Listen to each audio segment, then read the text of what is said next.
Welcome to the Economic Pulse, the podcast that deciphers the signals behind the headlines. I'm your host, Alex.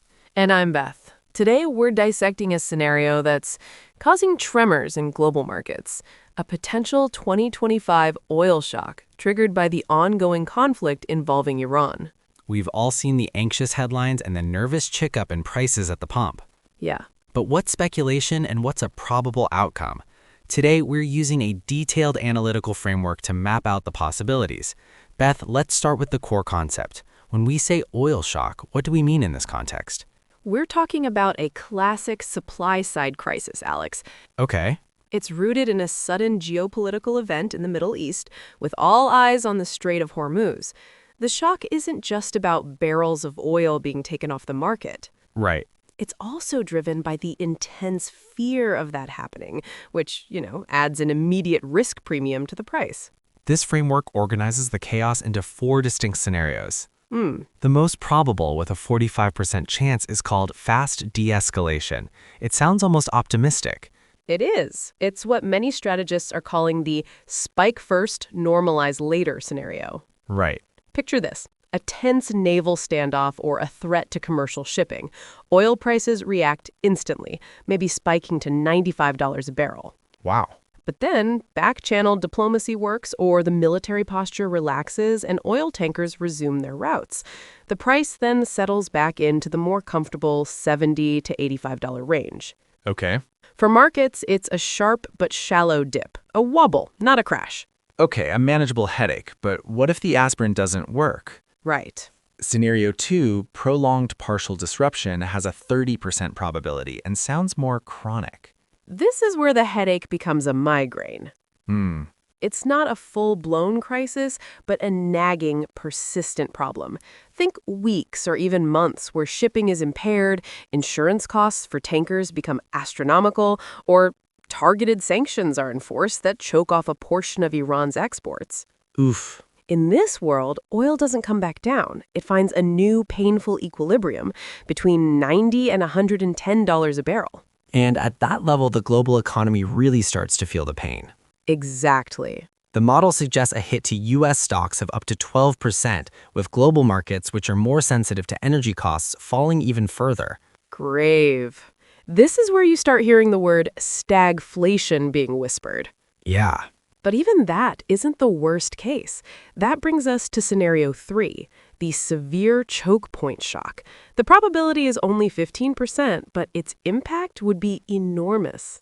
This is the doomsday scenario, the physical closure of the Strait of Hormuz. Right. For listeners who might not have a map in front of them, explain why this one strait is so critical. Think of it as a vital artery for the global economy. Okay. Through this one narrow channel flows roughly 1/5 of the entire world's daily oil supply. If that artery is clamped shut for a sustained period, the global economy has a heart attack. Wow. The analysis projects oil prices surging to $110 to $140 a barrel, with a tail risk of over $150. That's the kind of shock that doesn't just cause a recession, it causes a deep and painful one. A frightening thought. Before we dive into how to navigate this, there's one more scenario, the false alarm with a 10% chance. Yes. This feels like the contrarian view. It is, and it's based on the market fundamentals that existed right before this conflict escalated. Okay. Both the IEA and the World Bank were forecasting weaker oil prices for 2025, thanks to slowing global demand and plenty of supply capacity. In this scenario, the geopolitical tensions fade and the market suddenly pivots its focus back to that underlying softness. Right. If that happens, oil could actually fall towards the $60 mark. So we have this incredible range of outcomes. Let's talk about the ripple effects on other assets. Yes. In a crisis, investors look for a safe harbor. This analysis points overwhelmingly to one asset in particular. Gold. It's described as the cleanest hedge in this situation. Right. Unlike other assets, gold has a direct, historically proven positive reaction to geopolitical risk. The World Gold Council even models it, suggesting a 100-point jump in geopolitical risk adds about 2.5% to gold's price, all else being equal. In a severe shock, the model we're looking at sees gold potentially rising by over 20%. What about silver? It's also a precious metal, but the analysis calls it two-sided. Yeah, Why the caution? because silver leads a dual life. Okay. Silver's partly a safe haven asset like gold, but it's also a crucial industrial metal used in everything from solar panels to electronics. So in an initial scare, it might rise with gold, but if the oil shock is severe enough to trigger a global manufacturing slowdown, a growth scare, then the industrial demand for silver collapses. Wow. So it can get pulled in two different directions, which is why its price path is so much less certain than gold's. That's a great explanation. Now for the asset everyone asks about, Bitcoin. Yes. Is it digital gold in this scenario? The professional analysis is a firm no.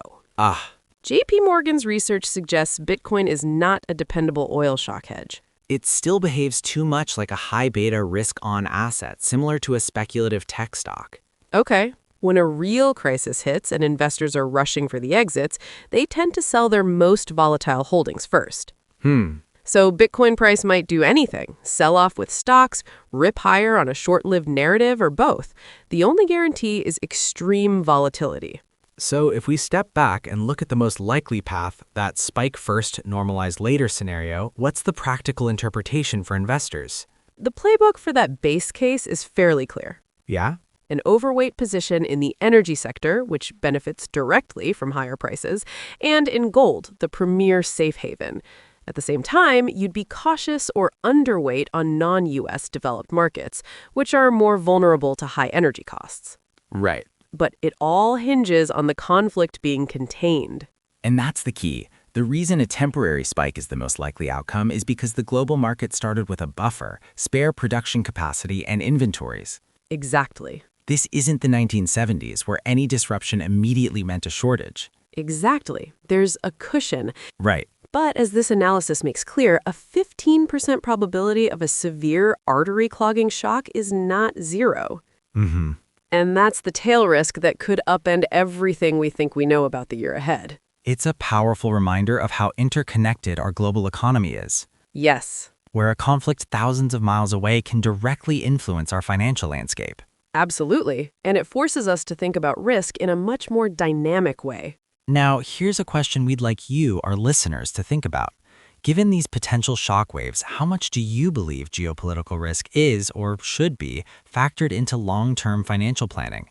Is it just noise or a fundamental signal we can't afford to ignore? We'll see you next time on The Economic Pulse.